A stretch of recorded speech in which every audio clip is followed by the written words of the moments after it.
तो कहाँ तक बता दिए थे? किसी को कुछ आइडिया है?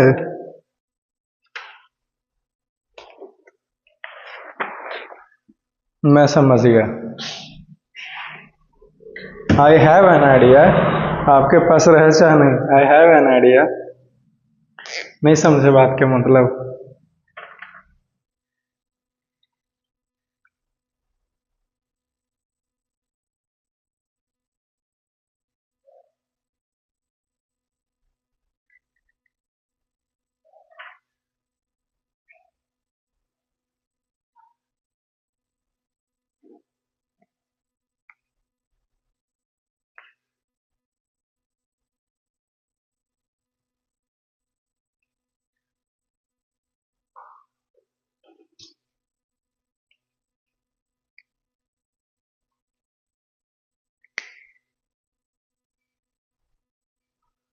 ओके, लेट अस सी। तो हमने 6 ऑब्जेक्टिव क्वेश्चंस कर लिए हैं। अब आगे हम लोग कवर करते हैं। कोई दिक्कत नहीं ना? फिर देखो इधर, क्वेश्चन नंबर 7 है।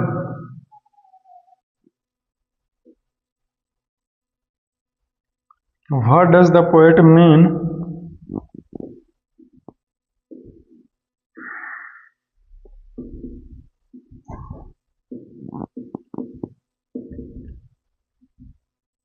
What does the poet mean? बहुत ज्यादा ऊपर सटके तो नहीं आ रहा है? चलो ठीक है जी। 6 ऑब्जेक्टिव क्वेश्चन पिछले क्लास में करवाया था ना हमने। अब 7 से करवा रहा हूँ ऑब्जेक्टिव क्वेश्चन, ठीक है? इसको जो है वो कॉपी में भी लिख लीजिएगा। What does the poet mean by the epistemology of laws?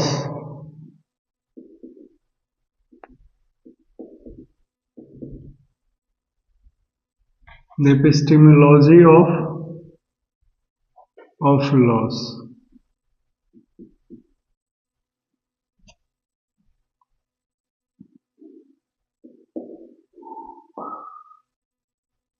The study of losing things.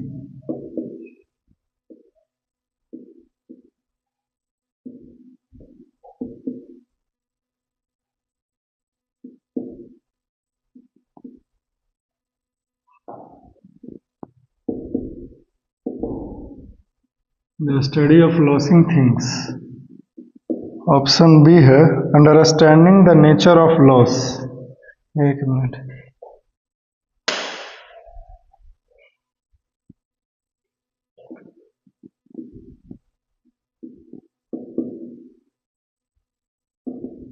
Understanding the nature of loss, the nature of loss. या फिर option C, the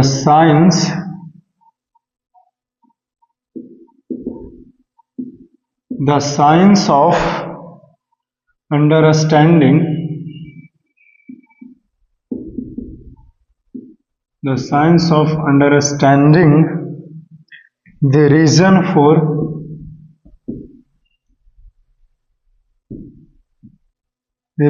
for hidden items,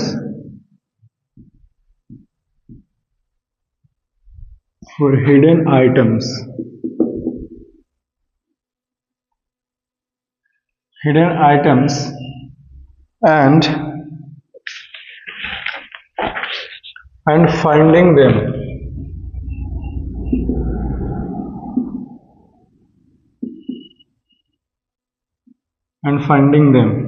ठीक है?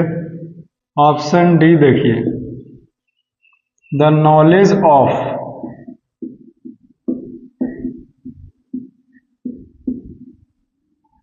Knowledge of playing games.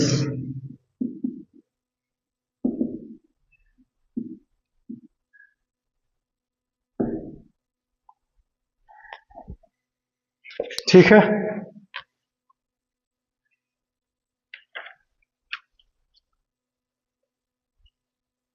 The nature of loss and how to cope with it. इसमें और दिया हुआ है जी, and how to cope, COPE होगा, कॉप विथ इट। ठीक है, next question, question number 8, what is the boy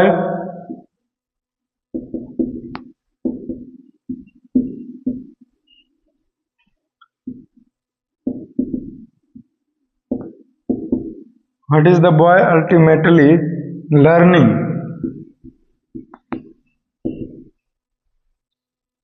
Ultimately learning by the end of the poem. By the end of the poem. ठीक है, ऑप्शन ए देखिए, how to save money,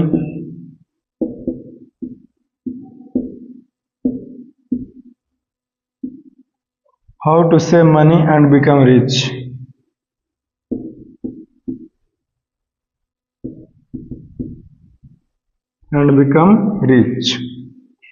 या फिर option B, the value of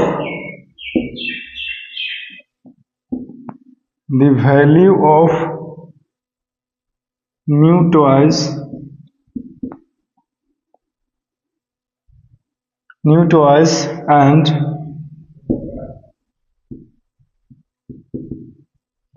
and happiness।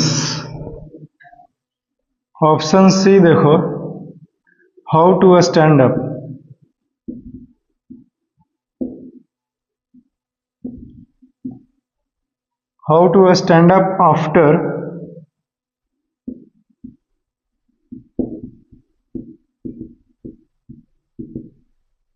after experiencing loss, how to find lost things, D में है how to find lost things. Clear? ये कुछ questions है, इसे लिख लो। ठीक है, आई होप कि इसे लिखा होगा। इन दोनों क्वेश्चंस को जो है वो हम लोग समझने और सीखने का प्रयास करते हैं। क्लियर? ओके, लेट अस सी। देखिए, क्वेश्चन नंबर 7 है, what does the poet mean by the epistemology of loss. हमने जो द बॉल पोएम पढ़ाया, उसमें एक टर्म लिखा हुआ द एपिस्टेमोलॉजी ऑफ लॉस। तो हमारा क्वेश्चन है कि द एपिस्टेमोलॉजी ऑफ लॉस का मतलब क्या हुआ, ये आपसे पूछा गया, समझे? जिसमें से ऑप्शंस यहाँ पे जो दिए गए हैं, बारी बारी से चेक करते हैं कि कौन सा ऑप्शन जो है वो क्या है, कि करेक्ट है। राइट? तो सबसे पहले देखिए, the study of losing things. The epistemology of loss का मतलब क्या होता है, बोलिए? क्या ये होता है the study of losing things, यानी कि किसी भी चीज को खो दिए तो उस चीज के बारे में और अध्ययन किया जाए, पढ़ाई किया जाए, तो उसको बोलते हैं द एपिस्टेमोलॉजी ऑफ लॉस। होता है कि नहीं, आप सोचिए। या फिर option B, understanding the nature of loss and how to cope with it. या फिर ये सही है कि ये जो नेचर है, प्रवृत्ति है या फिर प्रकृति है किसी भी चीज को खो जाने का, कि जो चीज आपके पास है वो एक समय के बाद वो चीज दूर हो जाएगा आपसे, इस चीज को समझना। And how to cope with it, और आपको सीखना कि उस चीज से जो है वो कैसे हम लोग बाहर निकल सकते हैं, यानी कि इस दुख से कैसे बाहर निकल सकते हैं। ठीक है, ये क्वेश्चन है, कौन सही है? और या फिर ऑप्शन सी सही है, the science of understanding the reason for hidden items and finding them.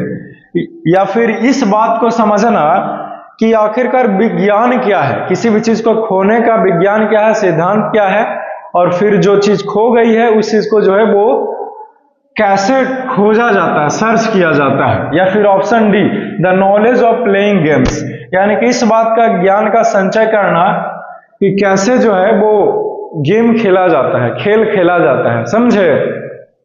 Clear है? वो डायलॉग नहीं सुना कि खेल तो आपने अच्छे खेला लेकिन बंदा गलत चुन लिया। राइट? तो कौन सा सही है इन चारों ऑप्शंस में से? तो आपको पता है, हमने आपको एपिस्टेमोलॉजी ऑफ लॉस का मतलब बताया है। क्या बताया? कि किसी भी चीज को जो खोने का जो दुख है, जो आप दुख महसूस करते हो और उसी चीज से जो है वो कैसे आप बाहर उठते हैं, राइट। ये होता है एपिस्टेमोलॉजी ऑफ लॉस का मतलब कि उस दुख में भी आप कुछ ना कुछ सीख रहे होते हैं और अपने आप को संभाले रखते हुए, राइट। तो उसके लिए ये शब्द इस्तेमाल हुआ the epistemology of loss. Clear.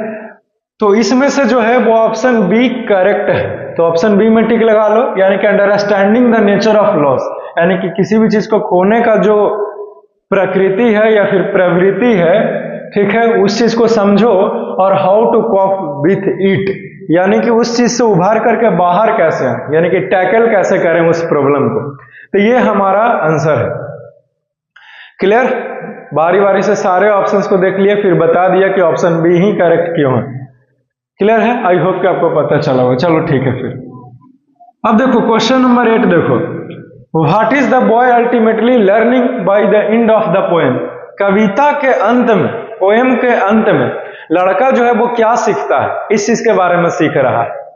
ये क्वेश्चन है हमारे, तो इधर ध्यान दीजिए। How to save money and become rich, क्या वो लड़का इस चीज के बारे में से सीख रहा है कि पैसे को कैसे बचा करके, I mean to save that, कि सेव करके रखा जाए फॉर द फ्यूचर यूज, यानी कि भविष्य के प्रयोग के करने हेतु, क्योंकि आप पैसे बचाइएगा तभी तो आप पैसे से अमीर बनिएगा, है कि नहीं। आपके पास जितना पैसा सारे के सारे खर्च कर देंगे तो आप पैसे से अमीर कैसे बनिएगा, है कि नहीं। तो दिक्कत है। तो क्या लड़का ये सीखता है? तो नहीं, ये नहीं सीख रहा है। The value of new toys and happiness, तो फिर क्या ये सीख रहा है कि नई वस्तुओं को या फिर नए खिलौने का वैल्यू जो है, यानी कि उसको संभाल करके रखना चाहिए और उसके साथ खुश रखना चाहिए। क्या लड़का ये सीख रहा है? या फिर option C, how to stand up after experiencing loss, या फिर वो लड़का ये सीख रहा है कि हाउ टू स्टैंड अप, यानी कि किसी भी चीज को जो खो दिया, उस चीज को खोने के बाद हम लोग कैसे बाहर निकले उस दुख से। क्या लड़का ये सीख रहा है? या फिर option D, how to find lost things, या फिर वो लड़का ये सीख रहा है कि जो चीज भुला गया, खो गया, उस चीज को कैसे खोजा जाता है, ढूंढा जाता है और ढूंढ करके वापस लाया जाता है।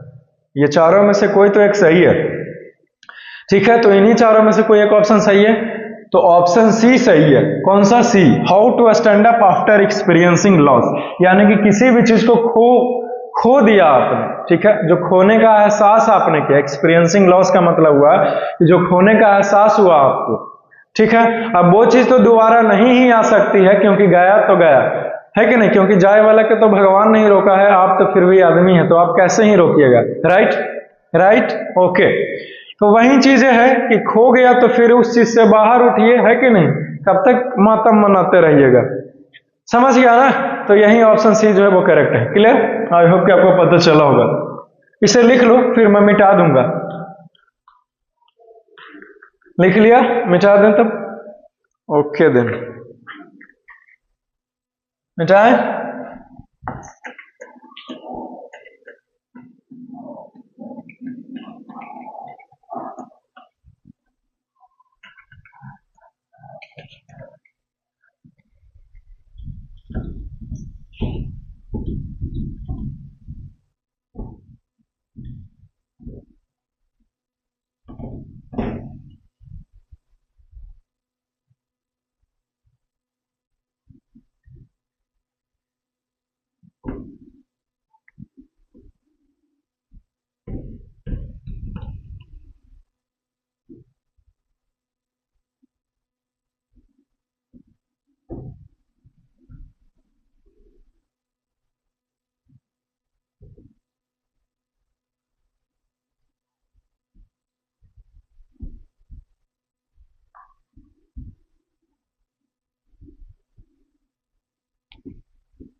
क्वेश्चन नंबर 7 हुआ ना, तो question number 8,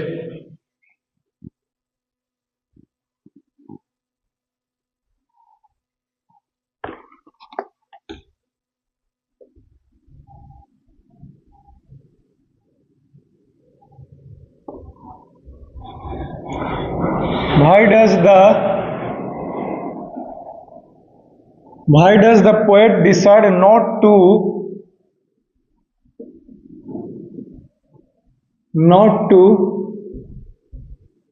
console? Why does the poet decide?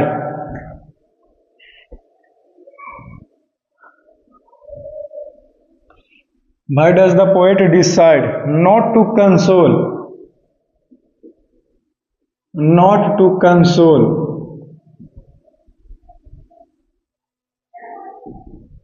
Console the boy.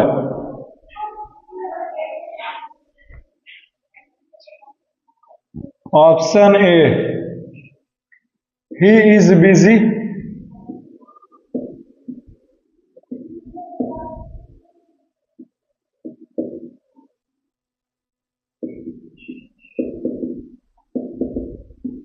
He is indifferent.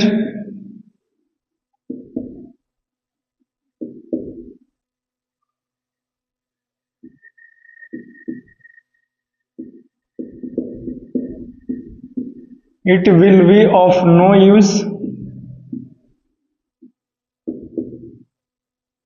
He is happy. He is happy. ठीक है, ये क्वेश्चन नंबर 8 है। क्लियर? अब 9 लिखें।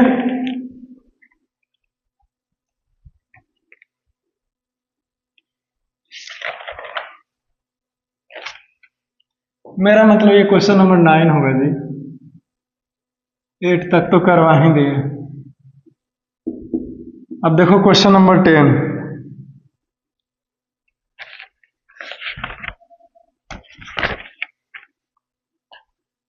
how does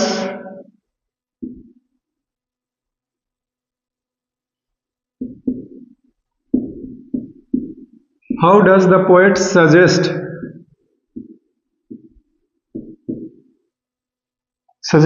one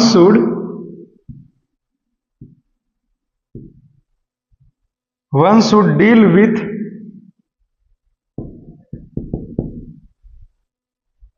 with loss?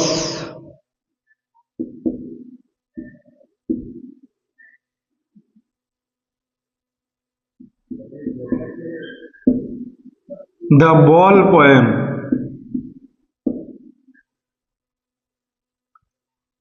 Option A में देखो, by retrieving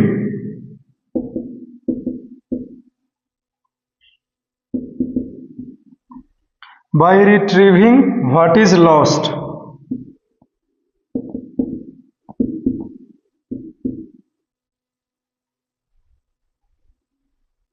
या फिर option B, by replacing it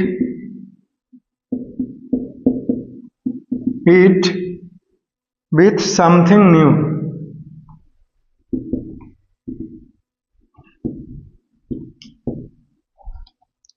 option C, by learning to let go and move on.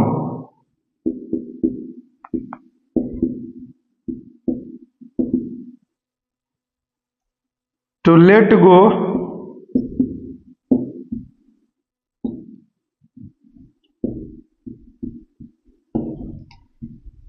and move on by forgetting about it completely.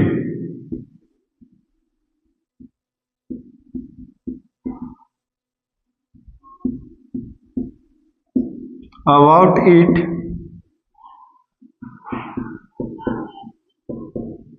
completely.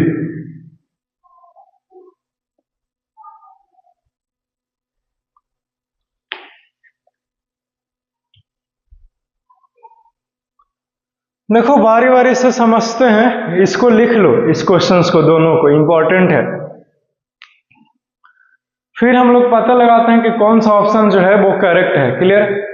सबसे पहले देखिए question number 9, what does the poet decide not to console the boy?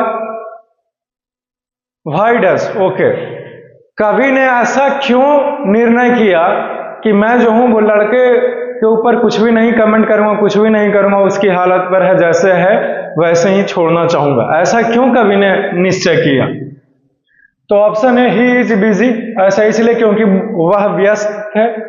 He is indifferent, ऐसा इसलिए क्योंकि वो सबसे अलग है। It will be of no use, ऐसा इसलिए क्योंकि इसका कोई फायदा होने वाला नहीं है लड़के के ऊपर अगर आप उसको समझाइएगा तो। ऐसा इसलिए क्योंकि ही इज हैप्पी, ऐसा इसलिए क्योंकि कभी खुश थे लड़के के हालत पर। बोलिए कौन सा ऑप्शन सही है? तो ऑप्शन सी जो है वो करेक्ट है। क्यों? क्योंकि it will be of no use. अगर आप लड़के को ये समझाते हो कि चिंता मत करो, कोई बात नहीं है, दूसरा बॉल आ जाएगा, या फिर एक्सक्यूज मी यहाँ पे कुछ था, तो ऐसा इसलिए कि कुछ लड़के के लिए जो है वो कुछ भी काम की वो नहीं रहती।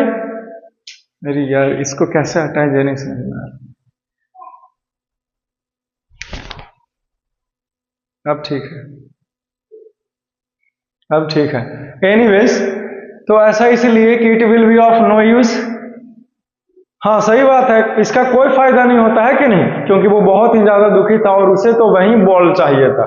आप उसे नया भी दिलाएंगे या फिर ये भी कहेंगे कि वो बहुत ज्यादा महंगा तो नहीं था लेकिन फिर भी इतना क्यों परेशान हो रहा है, तो भी उसके ऊपर कोई असर नहीं होने वाला। इसीलिए कवि ने सोचा कि मैं कुछ बोलूं या ना बोलूं कोई फर्क नहीं है, तो बोले ही क्यों, है कि नहीं। जैसे फॉर एग्जाम्पल, अगर मैं आपको पढ़ाऊं उसके बाद अगर कुछ पूछूं तो भी चुपचाप खड़ा ही हो जाएगा, और नहीं पढ़ाएंगे फिर भी पूछेंगे तो भी चुपचाप खड़ा ही हो जाओगे, तो फिर पढ़ाने का फायदा क्या है। इसीलिए कभी कभी मुझे भी लगता है कि पढ़ाना ही नहीं चाहिए, है कि नहीं। खैर मेरे पढ़ाने के बाद तो आप बहुत कुछ बोलते ही हैं, राइट? क्लियर है? जैसे बोलते हो ना, हाँ यस सर, बस वही। तो क्वेश्चन नंबर 9 क्लियर है ना? ओके। अब देखो क्वेश्चन नंबर 10 देखो, how does the poet suggest one should deal with loss the ball poem? यानी कि कवि जो है वो किस प्रकार से सजेस्ट करते हैं, यानी कि बताते हैं, चीजों को सिखाते हैं कि किसी को भी जो लॉस हुआ है, यानी कि कुछ था उसके पास लेकिन वो चीज खो गया, वो चीज उससे दूर हो गया, तो इस चीज से वो कैसे संभले, है कि नहीं। उदासी छाएगा या फिर कुछ भी होगा, तो इस चीज से वो कैसे संभले। तो पोएट क्या सजेस्ट करते हैं, क्या बता रहे हैं सभी को, ठीक है। तो ऑप्शन देखिए, by retrieving what is lost. Retrieving कहने का अर्थ यहाँ पे ये है कि बार बार आप रिग्रेट करिए उसको कि खो गए, ये हो गया, वो हो गया। या फिर option B, by replacing it with something new, या फिर उसके स्थान पर कुछ नया दिला करके, है कि नहीं। By learning to let go and move on, इस चीज को सीखें, आप कुछ सीखें उस कि जो भी कुछ आपके पास था वो चीज खो गया, दूर चला गया, तो आप इस चीज को समझें कि जो कुछ भी चीजें हैं हमारे पास एक समय के बाद वो चीज हमसे छीन जाएगी, दूर हो जाएगी। इस चीज को समझिए एंड मूव ऑन, और आगे बढ़ जाइए, है कि नहीं।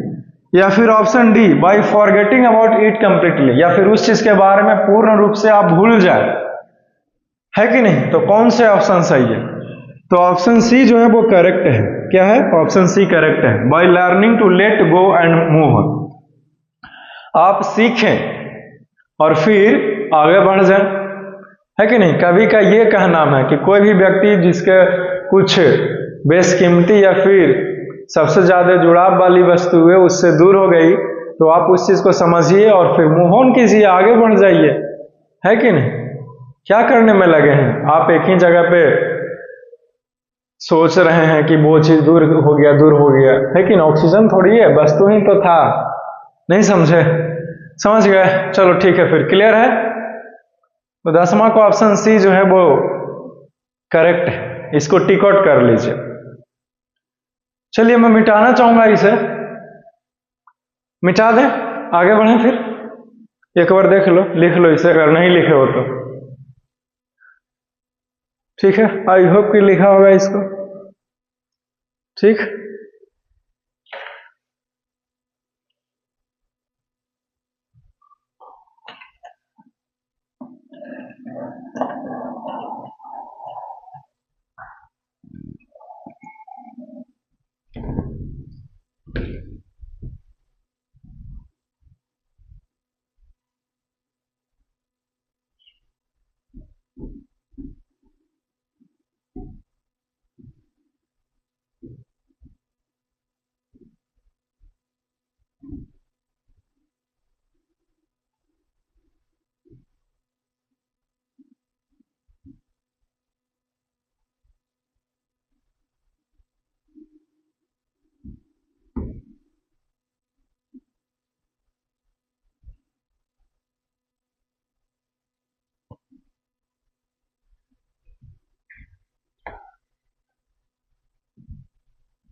नेक्स्ट क्वेश्चन,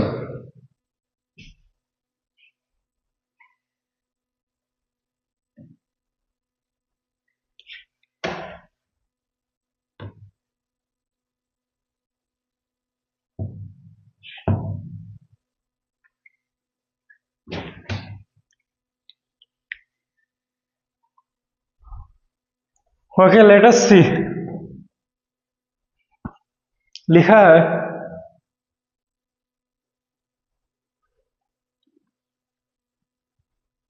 नंबर 10 हो गया, अब number 11,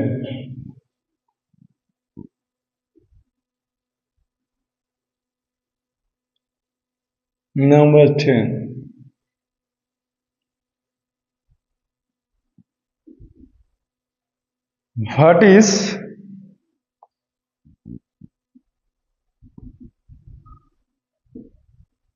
what is the central theme of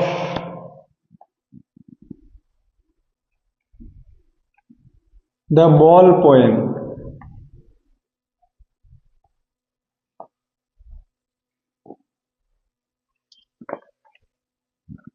Option A,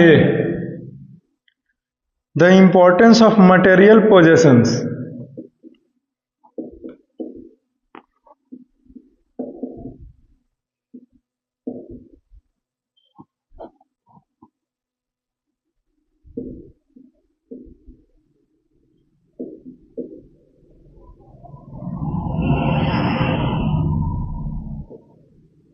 Of material possessions, या फिर option B,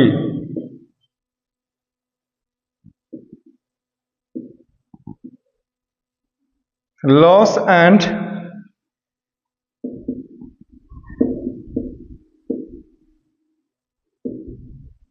and the process of coping with it.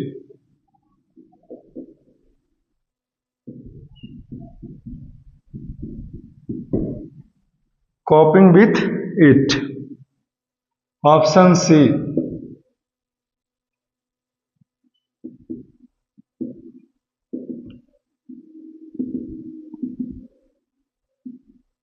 The significance of friendship.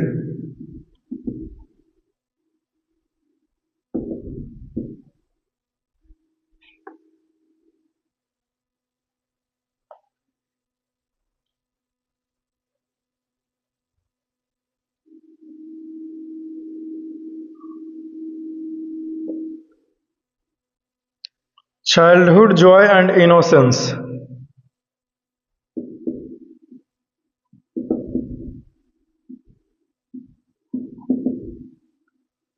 Good joy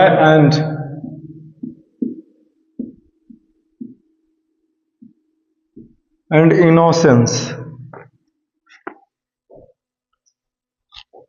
Next question number 12.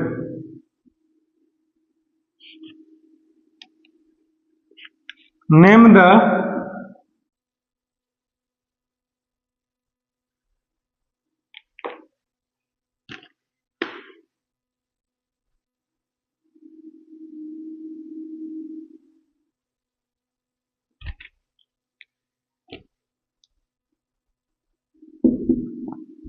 Name the literary devices, literary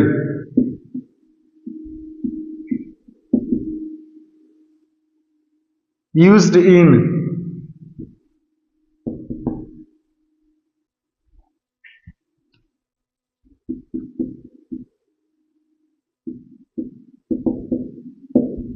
merrily bouncing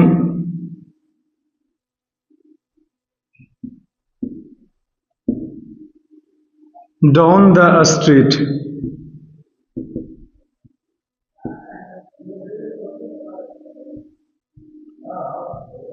And then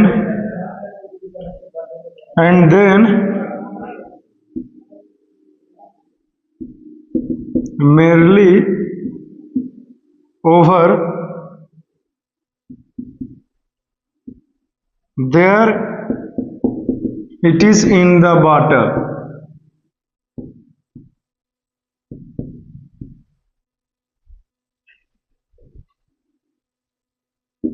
option A में देखिए, metaphor, simile, option C में alliteration, या फिर option D anaphora. Anaphora ये question है हमारा, समझे? तो क्या होगा, कौन सा ऑप्शन सही है बोलो? 11-12 को बारी बारी से देखते हैं। What is the central theme of the poem the ball poem, यानी कि जो कविता हमने आपको पढ़ाया है द बॉल पोएम, उसका सेंट्रल थीम क्या है, मेन मुद्दा क्या है, मेन बातें किस चीज के ऊपर की जा रही है, ये हमारा क्वेश्चन है, समझे? तो देखो इधर ध्यान से, the importance of materials possessions, तो क्या इस चीज के बारे में बात हो रहा है कि ये जो भौतिक दुनिया है जहां लोग जो है वो बहुत सारी चीजों को अपने कब्जे में करके रखना चाह रहे हैं, तो क्या इस चीज के बारे में चर्चा हो रही है?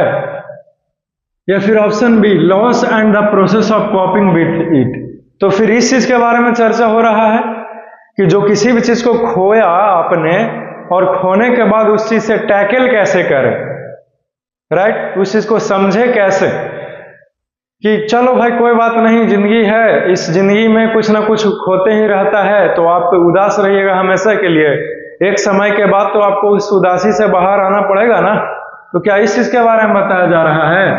या फिर option C the significance of friendship, यानी कि दोस्ती का क्या महत्व है, चाइल्डहुड जॉय एंड इनोसेंस, यानी कि बचपन में जो लोग खेला करता है, खेल खेलता है छोटा बच्चों के साथ में, जैसे क्रिकेट का मैच हो गया, या फिर लुकम छुपाई का खेल हो गया, या फिर कुछ और भी, या फिर गिल्ली डंडे का, या फिर कुछ भी खेल क्यों ना हो, राइट?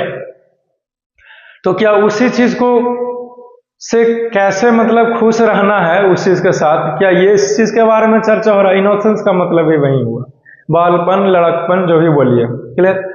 तो किस चीज के बारे में बातें हो रहा है बोलिए?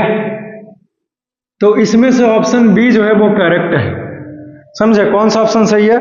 ऑप्शन बी, ठीक है? कौन सा ऑप्शन सही है? Option B is the correct option, ठीक है? Loss and the process of coping with it, कि जो भी आपने खोया और खोने के बाद जो process of coping with it है, यानी कि उस दुख से कैसे बाहर आए, यही पूरे द बॉल पोएम का सेंट्रल थीम है कि चलो भाई भुला गया कोई बात नहीं, इट्स ओके, आगे से ख्याल रखेंगे, है कि नहीं? लाइफ है, होते रहता है छोटे मोटे चीजें, राइट? क्वेश्चन नंबर 12 देखिए, name the literary devices. Literary devices या फिर पोएटिक डिवाइसेस होता है, समझे? यूज्ड इन, इसे मैं अभी पढ़ाया नहीं है लेकिन इसे बताएगा, ठीक है ना? तो ग्रामर वाले, लेकिन अगर हो सकता है कि कोई लेक्चर लेट से देख रहे हो, तो हमने ये ऑलरेडी बताया हुआ है कि लिटरेरी डिवाइसेस जो है वो क्या होता है, समझे? अपलोड किया गया है वीडियो से, ठीक है? तो लिटरेरी डिवाइसेस जो है वो क्या होता है, इसका दूसरा नाम है पोएटिक डिवाइसेस, ठीक है, इसके जगह पे पोएटिक लिख सकते हो, पोएटिक डिवाइसेस। ठीक है, कोई लड़का हमसे ये ना पूछे भाई कि लिटरेरी डिवाइसेस क्या होता है सर, या फिर पोएटिक डिवाइसेस क्या होता है। लिटरेरी डिवाइसेस का दूसरा नाम, आप पोएटिक डिवाइसेस बोलिए चाहे लिटरेरी डिवाइसेस, एक ही बात है, आप यही मान के चलो। ठीक है, लेकिन फिर भी थोड़ा सा बता देते हैं तब ना तसल्ली होगा, है कि नहीं। तो जैसे आप बहुत अच्छे दिखने के लिए क्या करते हैं, जैसे पार्टी में जाने हो तो क्या करते हैं, आप स्कूल ड्रेस पहन करके तो नहीं ही जाइएगा, इसकी गारंटी तो मैं देता हूं, राइट। तो आप लहंगे पहनते हैं या फिर ड्रेसेस पहनते हैं, बॉयज लोग फॉर्मल शर्ट पहनता है, शूज वगैरह सब, है कि नहीं, बाल सेट करता है, बियर्ड सेट करता है, राइट। और फिर आप क्या करते हैं, तो फिर जैसे आप मेकअप करते हैं, ये सब कुछ बहुत अच्छे दिखने के लिए। तो सेम उसी तरह से कवि जो हैं वो अपने कविता को बहुत अच्छा बनाने के लिए कुछ चीजों का प्रयोग करते हैं, इस्तेमाल करते हैं, कुछ ऐसे शब्दों का प्रयोग करते हैं, ऐसे वर्ड का जिससे उनका जो पोएम है वो बहुत ही ज्यादा खूबसूरत दिखे, पढ़ने में अच्छा लगे, समझे। तो उसी को हम लोग पोएटिक डिवाइसेस कहते हैं, या फिर दूसरे शब्द में बोलूं तो लिटरेरी डिवाइसेस कहते हैं। आई होप कि आपको पता चला हुआ कि लिटरेरी या फिर पोएटिक डिवाइसेस होता क्या है, कहते किसे। क्लियर है, कॉन्सेप्ट तो समझ में आया ना।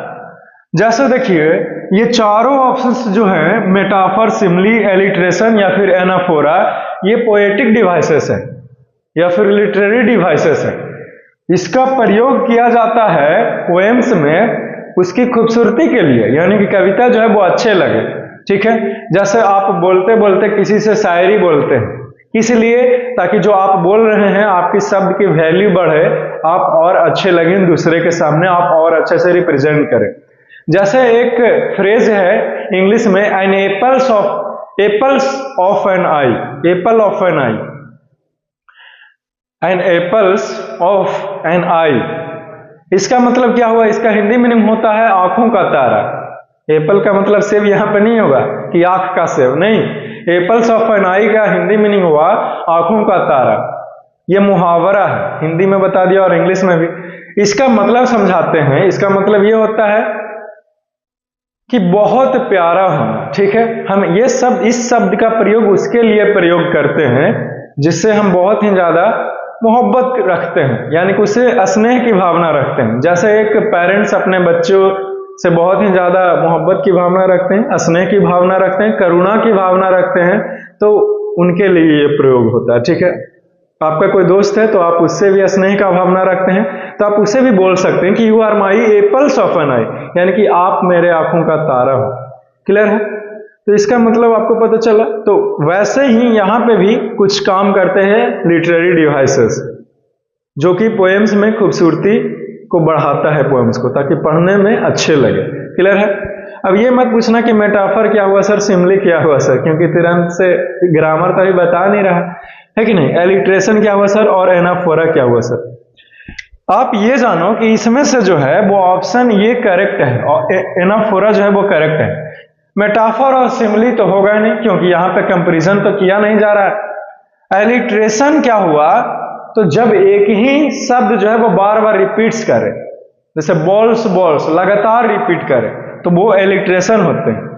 लेकिन जब कोई एक पहला सेंटेंस, पहला लाइन में जिस भी लेटर से शुरू हुआ एम से, मेरली, जिस भी वर्ड को लिखा गया, दूसरा लाइन में भी वही वर्ड लिखा जाए, जैसे पहला लाइन में मेरली है, दूसरा लाइन में भी मेरली ही लिखा गया है, यानी कि वर्ड्स जो है वो रिपीट हुआ है, तो ये तो एलिट्रेशन होंगे, समझे। लेकिन एलिट्रेशन का कैसा रूप होगा, तो एनाफोरा होगा, क्योंकि पहला लाइन में जो शब्द रिपीट हुआ है, दूसरा लाइन में भी वही वर्ड आते हैं, तो उसको एनाफोरा बोलते हैं, समझे। क्लियर है। लेकिन अगर यहां पे मेरली और बगल में ही मेरली रहता तो उसको एलिट्रेशन बोलते हैं। ठीक है, वैसे तो वर्ड रिपीट किए हैं, समझे, तो आप एलिट्रेशन बोल सकते हैं, लेकिन एलिट्रेशन नहीं होगा, यहाँ पे एनाफोरा होगा। क्यों? क्योंकि ये दूसरे लाइन में ना हुआ जी, इसी लाइन में अगर मेरली मेरली रिपीट होता तब एलिट्रेशन होता है। क्लियर है।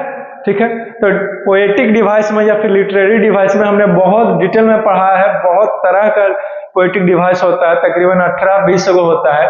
तो हमने सभी को कवर किया है, समझे, और सभी को एग्जाम्पल के साथ बताया है हमने कि पोएटिक डिवाइसेस क्या होता है, मेटाफर किसे कहते हैं, सिमली किसे कहते हैं, इलिट्रेशन किसे कहते हैं, एनाफोरा किसे कहते हैं, पर्सोनिफिकेशन किसे कहते हैं, समझे। तो ये सब चीज जो है वो बहुत कुछ बता चुके हैं हम आपको।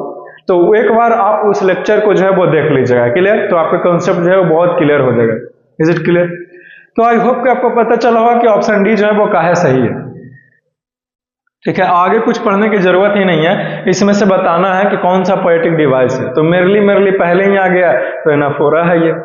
Is it clear? I hope कि आपको पता चला होगा। ठीक, तो एक बार इसे देख लो। ठीक है, लिटरेरी डिवाइसेस या फिर पोएटिक डिवाइसेस खोजना था, हमने खोज दिया, खत्म हो गया सॉल्यूशन। चलो ये खत्म होता है। Is it clear? क्लियर है?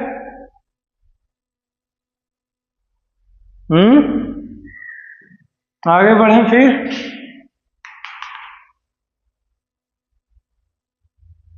Is it clear?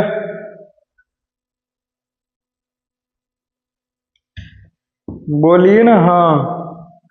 Sir clear है, तो फिर आगे बढ़ेंगे और क्या।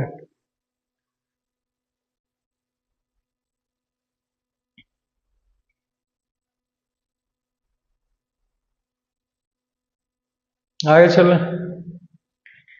लिख लिया है इसको।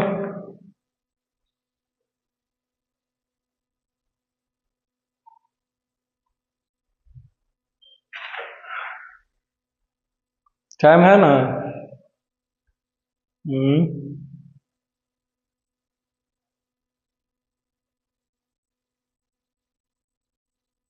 बोलिए, रहने दें या फिर और दो क्वेश्चन? रहने दें।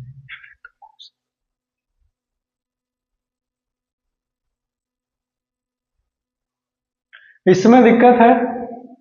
नहीं होगा?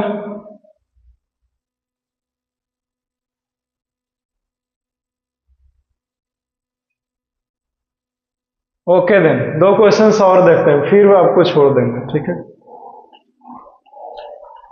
पता है टाइम हो गया है, लेकिन कम से कम 5 मिनट है ना जी, तो उसमें ये दो क्वेश्चंस करेंगे, है कि नहीं?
क्वेश्चन नंबर 12 तक हो गया, राइट।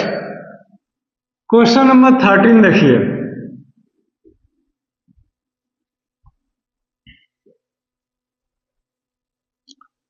उसी के जैसा ये क्वेश्चन है कि name the literary devices.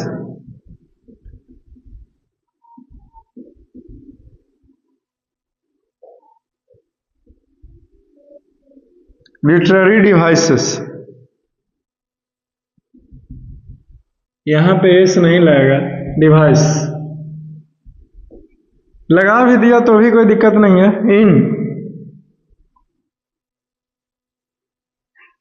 In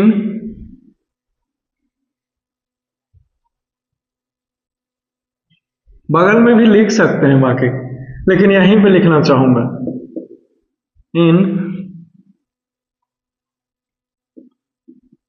and no one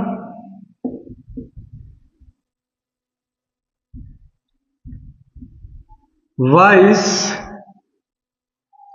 A ball back, a ball back.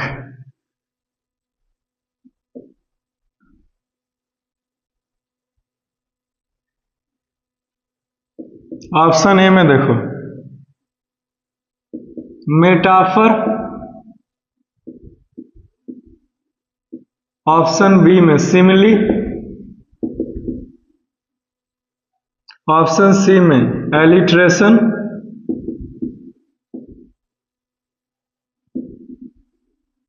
या फिर ऑप्शन डी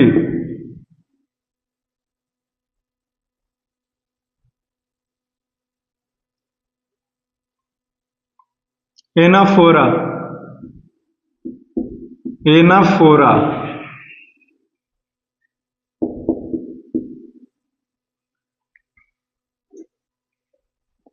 क्वेश्चन नंबर 14 देखिए, according to the poet,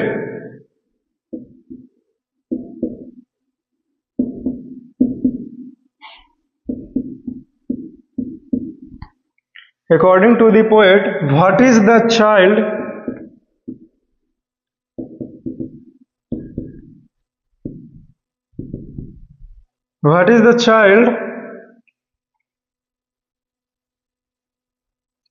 learning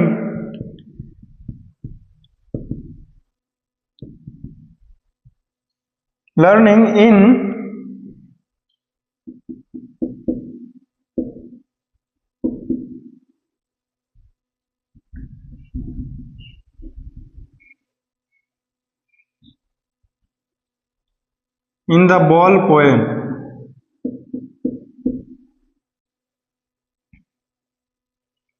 option A देखो to bear loss,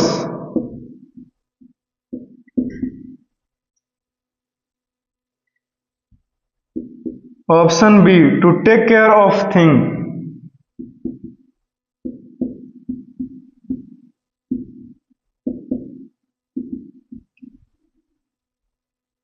option C to be responsible,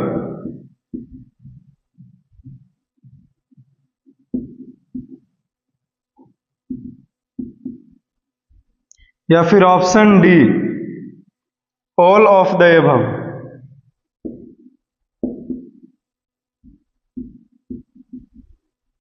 all of the above, ठीक है।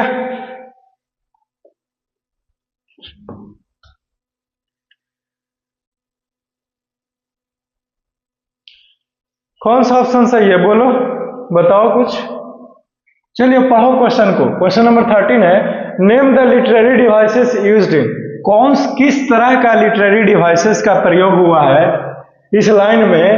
And no one buys a ball back, देखिए तो ball back यानी कि यहां भी बी से शुरू हो रहा है और बैक भी बी से शुरू हो रहा है, यानी कि सेम वर्ड जो है, लेटर जो है वो रिपीट किया है। तो सेम लेटर भी रिपीट करता है ना, तो उसको एलिट्रेशन बोलते हैं। क्या बोलते हैं? एलिट्रेशन। एनाफोरा तो होगा नहीं क्योंकि दूसरा लाइन तो दिया ही नहीं, क्लियर। और ये दोनों तो होगा ही नहीं, समझे, क्योंकि कंपैरिजन नहीं है, क्लियर है। तो इसीलिए एलिट्रेशन होगा। अभी भी तो पढ़ा एलिट्रेशन का मतलब क्या हुआ, सेम वर्ड रिपीट करता है तो भी, और नहीं तो फिर लेटर भी रिपीट करते हैं तो भी, क्लियर। क्वेश्चन नंबर 14, एक बार पोएटिक डिवाइसेस या फिर लिटरेरी डिवाइस वाले लेक्चर जाके देखो जरूर। मैं यहाँ पे नहीं बता रहा क्योंकि अगर यहीं बता दिया तो आप उस लेक्चर को देखिएगा नहीं ना, आप सोचे कि चलो काम हो ही गया तो काहे लगी देखें भाई, है कि नहीं, क्योंकि आप लोग काम चलाने के लिए पढ़ते हैं नहीं। लेकिन मैं चाहता हूं कि आप नॉलेज के लिए पढ़ो, राइट। एग्जाम में तो पास होना ही है। अकॉर्डिंग टू द पोएट, कवि के हिसाब से, what is the child learning in the ball poem, यानी कि द बॉल पोएम में कवि के अनुसार, पोएट के अनुसार बच्चा क्या सीख रहा है, बोलिए। टू बियर लॉस, यानी कि लॉस को सहो, किसी भी चीज को खो दिया तो उस चीज को सहो। To take care of things, यानी कि चीजों का जो है वो ख्याल रखो। या फिर टू बी रिस्पॉन्सिबल, हमें जो है वो जिम्मेदार होना चाहिए हर एक चीजों के लिए। या फिर ऑल ऑफ देम, या फिर तीनों ही सही है। तो कौन सा सही है ऑप्शन, तो option D is the correct option, समझे, तीनों ही सही है। हमें जो है वो चीज़ों को सहना चाहिए और चीज़ों का ख्याल रखना चाहिए, और फिर हमें ही जिम्मेदार रहना चाहिए हर एक चीज़ों के लिए कि आखिरकार हमारे रहते हुए ये हो कैसे सकता है। हमारा वहाँ पे फील्डिंग था, है कि नहीं, मेरे रहते हुए बॉल कैसे खो सकता है? अगर खो गया तो हमने ख्याल नहीं रखा उसका, है कि नहीं, राइट, और हमने जिम्मेदारी नहीं संभाल पाया, राइट। और अगर खो ही गया है तो इस चीज को सहेंगे, ना कि मातम मनाएंगे, है कि नहीं, क्योंकि ये घर है, ये क्लास है, ना कि रोमियो का मजार जहां आप बैठ के मातम मनाइएगा, राइट। यहां से आप कुछ सीखते हैं, राइट। चलो खत्म हो गया ये, समझे? तो आज के क्लास में यहीं तक हम आपको छोड़ देते हैं, ठीक है ना। फिर से मिलेंगे अगले क्लास में नए लेक्चर में कुछ नए क्वेश्चंस के साथ में, ठीक है। प्रैक्टिस पेपर को जो सारा क्वेश्चंस था हमने एक्सप्लेन कर दिया है, ऐसा कुछ भी नहीं कि छोड़ा, लेकिन आप चाहते हैं कि लिखा दें क्वेश्चन का सोल्यूशन ही, तो वो ही मैं कर सकता हूँ, मेरे को कोई दिक्कत नहीं है, समझे। और हाँ, एक और स्पेशल तरह के क्वेश्चंस लाऊंगा जिसमें से कविता जो में का कुछ लाइन लिखा हुआ रहेगा और उसमें से आपसे क्वेश्चन पूछा जाएगा, समझे। इस तरह का क्वेश्चन जो है वो बोर्ड एग्जाम में आते हैं, ठीक है, आएगा, इस बार भी आएगा, चांसेस तो हैं, क्योंकि पिछला बार आया था, समझे। तो इस तरह के क्वेश्चन जो करवाने वाला हूं अगले लेक्चर में, वो बहुत ही ज्यादा इंपॉर्टेंट है, इतना कि हम बता नहीं सकते, ठीक है। तो उसको जो है वो आप लोग, तो इसलिए अगले क्लास को में प्रेजेंट रहिएगा, और क्या चीज, समझे। ठीक है, फिर see you soon, love you all, see you soon, take care, see you soon in the next class, have a nice day.